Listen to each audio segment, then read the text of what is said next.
Hello and welcome. Delhi NCR has been in the midst of smog for the last 7 weeks at least, and not only Delhi but whole of Punjab, even parts of Punjab in Pakistan, and as far as Kathmandu in Nepal have been shrouded in smog for weeks. We are joined by Dr. Jayaram from Manipal, higher education, and she is an expert in climate affairs. And we would like to understand what should be the areas that should concern us about the recurring issue of smog in the northern parts of India. Dr. Jairam, welcome to the show. What are your first remarks? First of all, thank you so much for having me on your show. To start with, I think this is a problem the transboundary pollution and specifically Delhi NCR pollution levels have been extremely poor for the past decade or so. This is not something new. We have seen this as an annual phenomenon in the winter. And I think this is, of course, a governance issue, something that needs to be tackled across the board between states within India. And also, now we are seeing the impacts of this pollution crossing borders. And therefore, some of our neighboring states have also pointed at the problems of pollution that are also affecting their population. So we also see this as a transboundary issue right now. And this is a problem across the Indo-Gangetic plains, right? So this is a plains, and of course, there are meteorological factors that have contributed to the pollution. This includes temperature, wind, and of course, we are in the La Nina phase, which means that the pollution levels are expected to be much worse because we are expecting harsher winters as well, and especially with the cold season, we know that there is more pollution that gets trapped closer to the ground, unlike in the summers when it kind of dissipates or it goes slightly above. And of course, monsoon, all these different factors affect, but the Indo-Gangetic plains as a whole. So this is something, which cannot be dealt with only at the level of Delhi. This needs to be something that is dealt by all the states, including Punjab, Haryana, of course, Delhi, UP, and many others, which are also facing similar levels of pollution. And of course, within Delhi, we know vehicular pollution is one issue, construction is another issue, and that is why every year we see that around this time the government also says that we don't need any construction happening during this period to reduce the levels of pollution.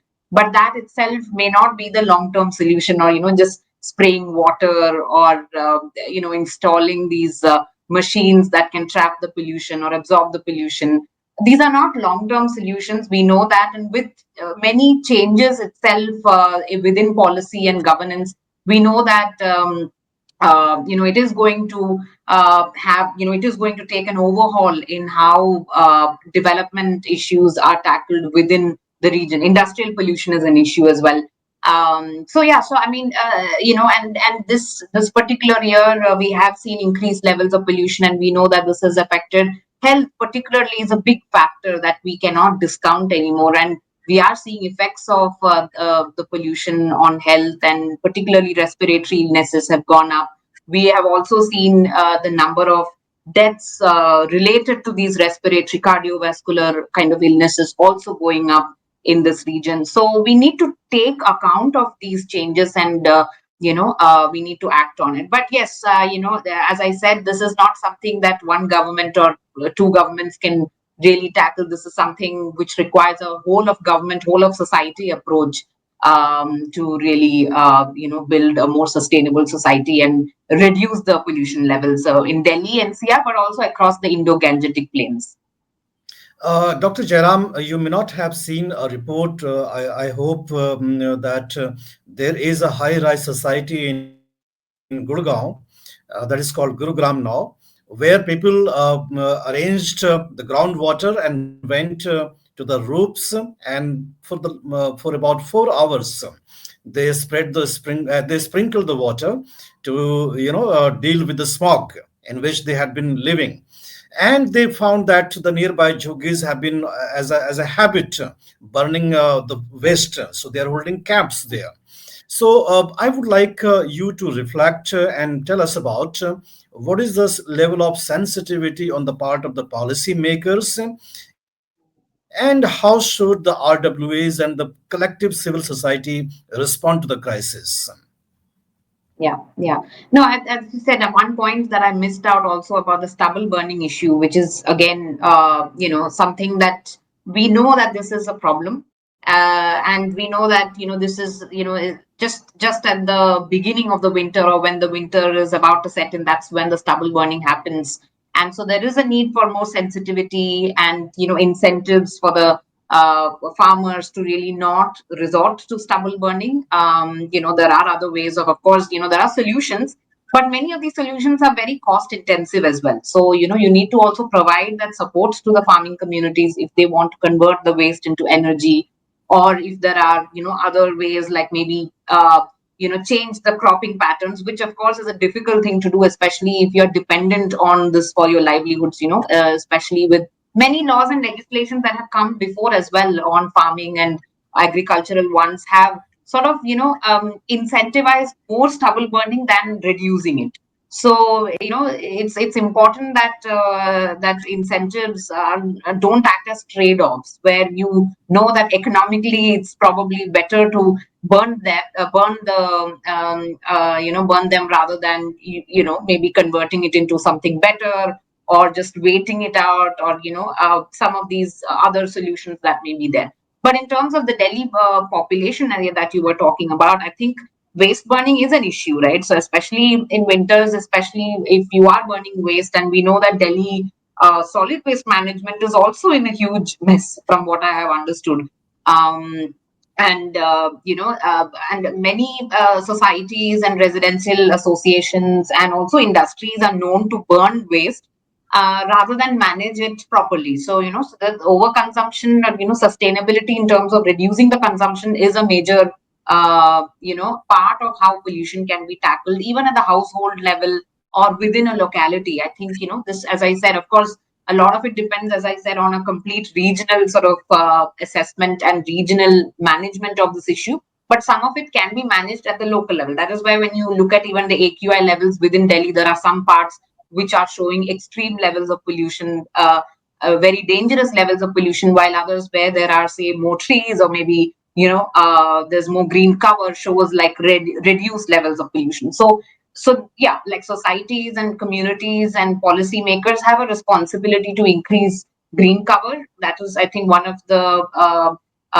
ways. And of course, solid waste management and segregation. And I don't see much of the practice of segregation, like and reduce. So we have a lifestyle, life mission, which was introduced by the government of India, also something that has been popularized in the UN Framework Convention on Climate Change. UNEP Environment Program has taken this up as well.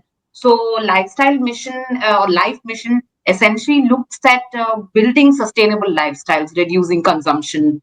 So these are all ways of solid waste management, so that we actually put in practice what we are talking about in terms of reducing, recycling, reusing materials. And this is again part of India's sustainable ethos. And the three R's are not something new to our culture and to our sustainability ethos. And I think this is something that we need to put in practice with more a greater fervor, and that could be one ways in which policymakers and others could contribute. And of course, as I said, some of this is more systemic in nature, and that systemic part is something that the policymakers will have to address more, with more rigor, and with more careful assessment of what needs to be done.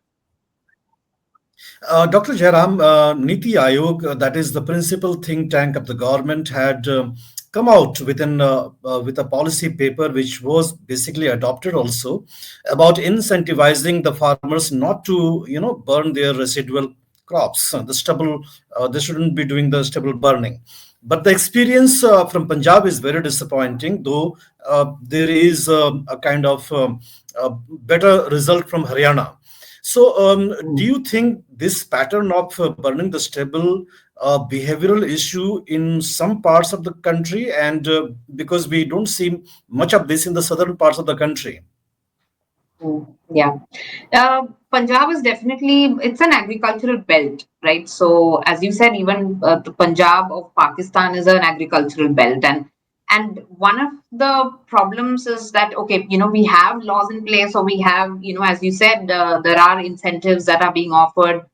but enforcement is a problem, right? So that is something that the government, the local authorities have to ensure that these policies are implemented on the ground, enforced on the ground.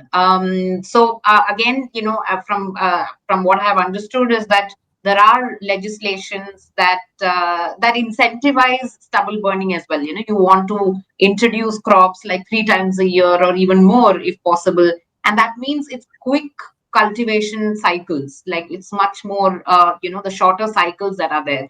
So for these kind of things, especially if a farmer is not from a very and very privileged background, it could be a case that they don't want to invest in any sort of solutions. They want quick solutions like stubble burning. So then it's easier to sort of residual crops can be burned.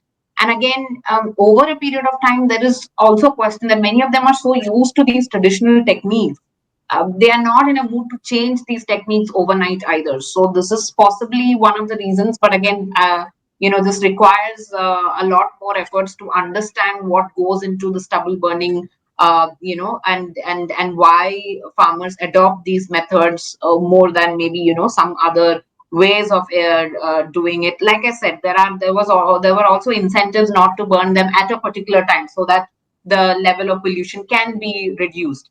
But yeah, these things also depend on whether you are large scale farmers or are you looking at subsistence farmers, and even small holders. What the landholders, the burning that happens, even that could have a cumulative impact. And the problem is many of these farmers don't have the wherewithal, or don't have the technical know-how, or don't know how to adopt the policies that have been introduced by the government. So I think this requires a massive effort at the ground level itself in terms of mobilizing finances, maybe for more technical solutions. Like they want to stick to the original cultivation patterns, and we know that with climate change, the patterns are also changing. So all these things will also have an impact on the crop yields, as well as how farmers adopt the cropping patterns, depending on what gives them more economic incentives rather than just incentives that may be quite less, in terms of having an impact on the pollution levels, which does not concern them as much. So, yeah. Dr. Jairam, waste burning has been banned in Delhi long, long back when Sheila Dikshit was the chief minister. But there are laws aplenty. There are many laws, rules are aplenty, but nothing is enforced. In fact, even the roadside vendors, after they are done with the business of the day, they burn the residual wastes. So that's a part of the culture. That's a habit now. But when I visited Indore, I saw a success example. There also there were garbage mountains, but in a span of a few years, all those mountains vanished, and in place there is shopping complexes, community parks, and all that. So I would like to ask you, what is the missing link in other parts of the country? Why are we not able to enforce such rules and laws? Why are we not investing in the municipal bodies? That is the point of action for such enforcement of the rules. Yeah. So, I mean, there are successful models of solid waste management. As you said, Indore is one example. I have seen also some parts of Karnataka where segregation, in particular, has been implemented in I wouldn't say in a robust manner, because yes, there is still a long way to go. But at least the initial steps have been taken to at least separate wet waste from dry waste, and maybe keep and then segregation in terms of what is recyclable, what is not recyclable. So these things require a lot more consciousness among the communities, and like you said, municipal bodies, if they are empowered enough, if they have the wherewithal to enforce I mean, it's not even laws and policies, it's a lot of these are efforts which are done at the very local level. Sometimes residential associations can take these decisions and implement them at their own localities. It could also be like institutions can also implement these these kind of rules of solid waste management at their own institutional level. I have seen, like, Manipal. I'm from Manipal University, where some of these rules are implemented. So in that sense, it is a layered approach. Solid waste management cannot be something that state government, central government can do. Of course, municipal bodies require a lot more resources, like human resources, financial resources, and how many incinerators are around. Incinerators also that do not emit much, not just greenhouse gases, but other pollutants. So, there is a need for greater investment in these technologies, which are also not very, like capital intensive. There are solutions that can be cost effective as well at these levels. But as I said earlier, I think the best solution to this is reducing consumption itself. We know that, for instance, if you take plastic pollution, this is one of the biggest problems that we are facing today. And plastic is we have seen single plastics are banned. Single use plastics are banned across the country, but again, enforcement is poor in many states. um, I mean, there are still many plastics that are out there. So and then there is not much. So the penalization is happening at the level of consumers. But what about the producers of plastic? There needs to be also some way of ensuring that there is not enough incentives for, like, an industry, or for a factory to produce these plastics that could be consumed. So as long as plastics are there in the market, consumers will still use them. So I think it's not enough to just penalize the consumers. And even penalization of consumers, we know that it is not enforced very harshly, or something that is actually working in many states. Some states like Himachal Pradesh, I see that has implemented the ban on single use plastics more effectively than some of the others. So in that sense, and I've also seen in some states like Kerala, like they don't take, the municipal bodies are not at all like effective in just taking some of the plastic waste and reusing them, or maybe recycling them. So then I've seen households just burning those in their backyard or wherever. So I think this requires like behavioral change at the household level, as well as empowerment of municipal bodies that can deploy greater resources to ensure that the waste management can be carried out more effectively. Dr. Jayaram, costs somehow prohibit the long-term solutions. And the bureaucrats in Delhi, they often say that, for instance, waterlogging in the monsoon days in Delhi is a recurrent thing.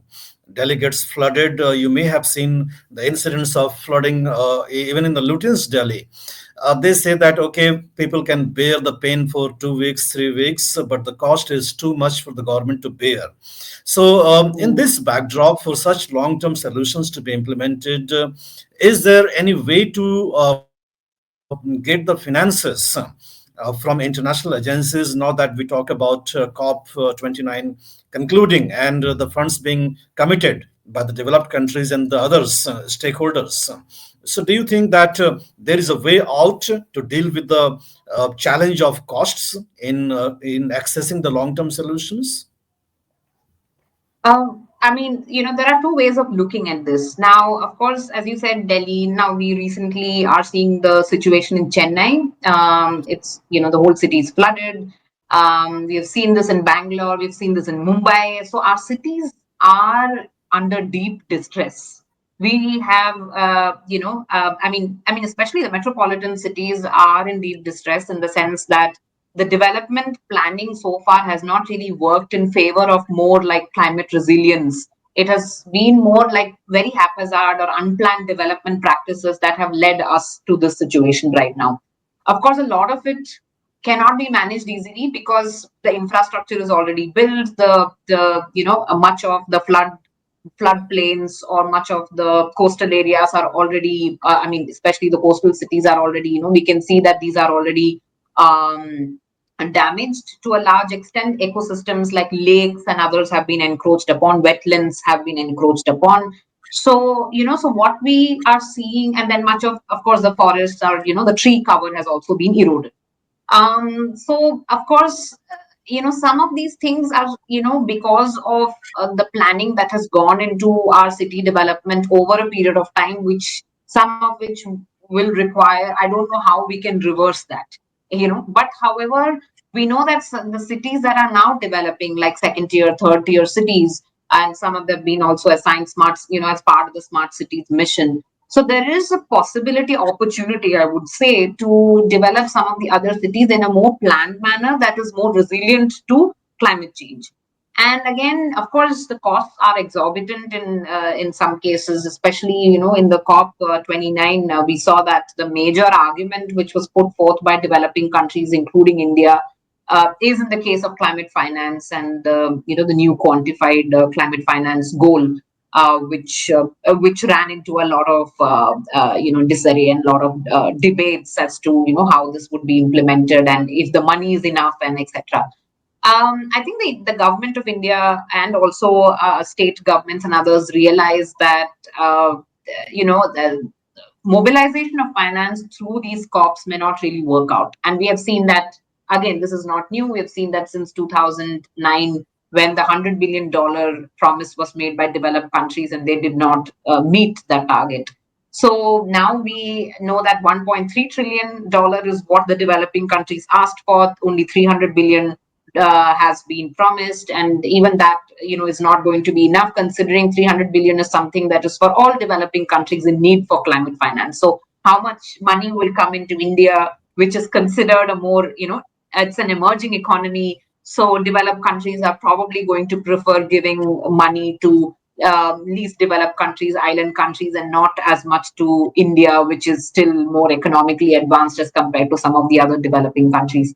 um, and climate change, the way climate change is happening today, like we know that there is more probability of extreme weather events, and more like these heavy precipitation events have increased, and that is what our cities are not able to take anymore, and and this is just going to increase even further. We are going to see these variability in precipitation patterns, which will be difficult to manage.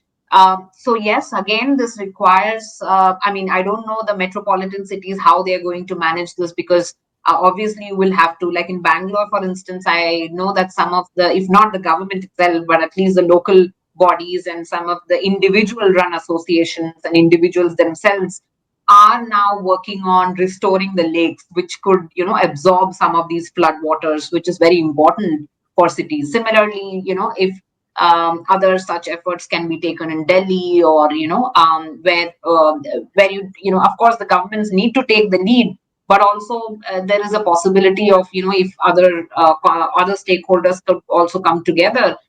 Private players have a big role to play, because like we have climate collaborative, and many others, like which are funded by private actors, industries, corporate sector in India, which also needs to look at climate adaptation as a priority. Because most often we only look at mitigation, that is emissions reduction, and we are only looking at renewable energy expansion, or we are looking at green hydrogen.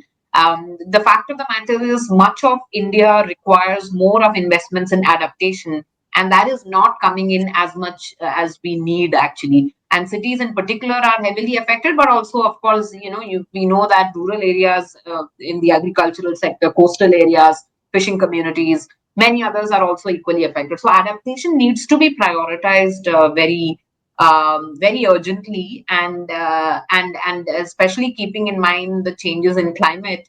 It is important that adaptation is prioritized along with mitigation, and we don't just be carried away by this renewable energy expansion goals itself.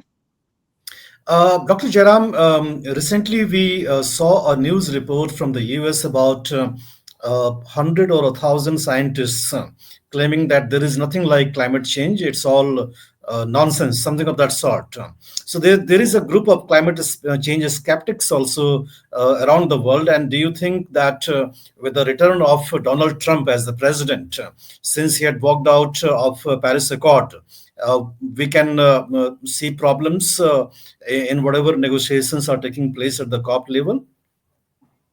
I think we saw that in COP29 itself, because anyway, COP29, it was still the Biden administration that was in charge, and we saw that it was very subdued level of engagement, and that is partly because the administration cannot commit to anything, considering there's going to be a change.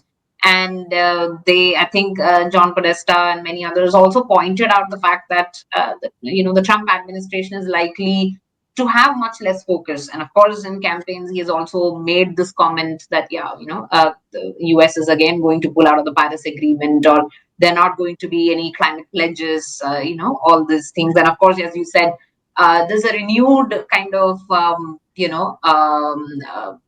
resurgence, you could say, of the climate skeptics, including some scientists who, probably the Trump effect, which, gave them that fillip to come out and be more skeptical of this doomsday scenario. This is what, I mean, Trump also says very often, that we should not really go by this doomsday scenario, and we should be more optimistic and hopeful of what can be done. But this is a concern for multilateral climate action. I don't see this really affecting climate action in countries, but yes, in the UN Framework Convention on Climate Change, where there are already many such governments which are talking about pulling out this year. Of course, Argentina, Javier Milei also wasn't very keen on the negotiations, and of course, he has not pulled the country out of Paris Agreement yet. But we know that more and more countries, especially with the so-called right-wing governments, we see that they are sort of, retreating from the Paris Agreement climate goals. So the Donald Trump presidency is likely to, of course, retreat from many of the promises and pledges made by the Biden administration. That's without doubt.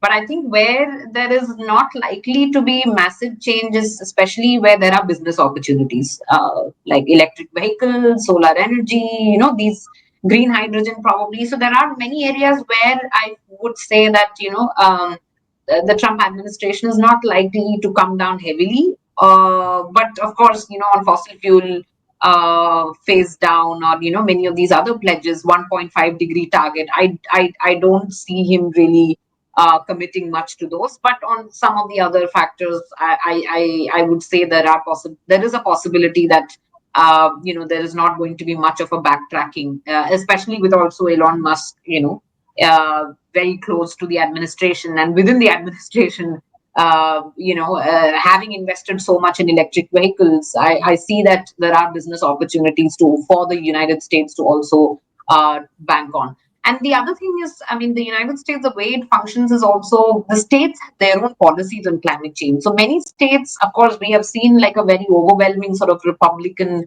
win in many states, including in the swing states.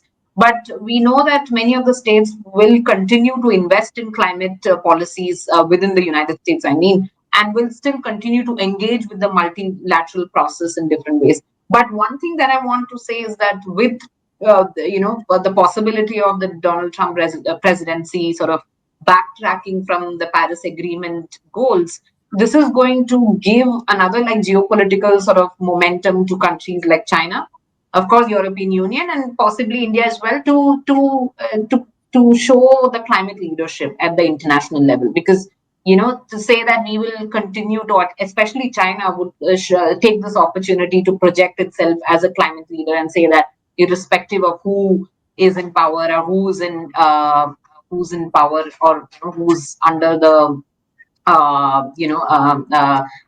who is backing out of the Paris Agreement or who's not, you would still have like countries like China taking the lead and acting on climate change. Yeah. So challenges are plenty. There are issues that need to be addressed by the policymakers. But Dr. Dhanasree Jayaram has given a special emphasis on the people-led movement, and she has given the example of people in Bangalore, where they are trying to free the water bodies which had been grabbed previously. That could be the way out, and the people should take initiative to find the solutions and put and exert pressure also on the policymakers to deal with the crisis and not postpone them to the posterity. Dr. Dhanasree Jayaram teaches at Manipal Center for Academy for Higher Studies, and she teaches international relations. Dr. Jairam, you have given insight on several of the issues. There are many issues to talk about, but we have already taken a lot of time from you. So, on this note, we will wrap up the discussion. Dr. Jairam, thank you so much. Thank you so much once again.